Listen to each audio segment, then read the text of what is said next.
مسلمانوں کو یہ ہدایت دی کہ ان کا کام صرف یہ نہیں کہ وہ خود عمل کر لیں، بلکہ ان کا کام یہ بھی ہے کہ دوسروں تک دین کی دعوت کو پہنچائیں، دین کے پیغام کو دوسروں کے سامنے پیش کریں، دین کے پیغام کو عام کریں۔ اگر ہم صرف یہ سوچ لیں کہ ہم تو عمل کرتے ہیں، میرے بھائی یہ ہمارا خود کا عمل ہماری نجات کے لیے کافی نہیں ہو سکتا ہے۔ اللہ تعالیٰ نے قرآن مجید کے اندر حضرت لوط علیہ السلام کے واقعے کو بیان فرمایا ہے، اور جب اللہ تعالیٰ نے حکم دیا کہ جبرائیل اس بستی کو ہلاک کر دیا جائے اور برباد کر دیا جائے اور دنیا کے نقشے سے اس بستی کو مٹا دیا جائے،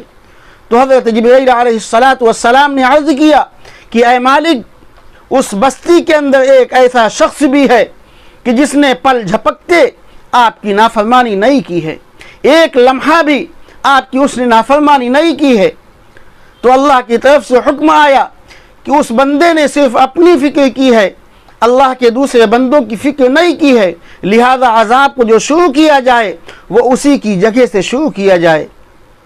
تو پتہ یہ چلا کہ جس طریقے سے ہم اپنے لیے عمل کو ضروری سمجھتے ہیں، ایسے ہی اس قرآن کی دعوت کو، قرآن کے پیغام کو،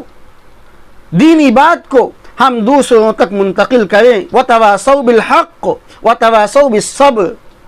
اور اس کے اوپر جو مصیبتیں آئیں، جو پریشانیاں آئیں، جو دقتیں آئیں، جو تکلیفیں آئیں، دشمنوں کی طرف سے، مخالفین کی طرف سے، منافقین کی طرف سے، اللہ کے نہ ماننے والوں کی طرف سے، ان کے اوپر صبر کرنے والے بن جائیں۔ اللہ سے دعا ہے کہ اللہ تعالی ہم سب کو دین اسلام کی باتوں کو دور دور تک پہنچانے کی توفیق نصیب فرمائے اور خود بھی اس کے اوپر عمل کرنے کی توفیق نصیب فرمائے۔ وآخر دعوانا ان الحمد للہ رب العالمین۔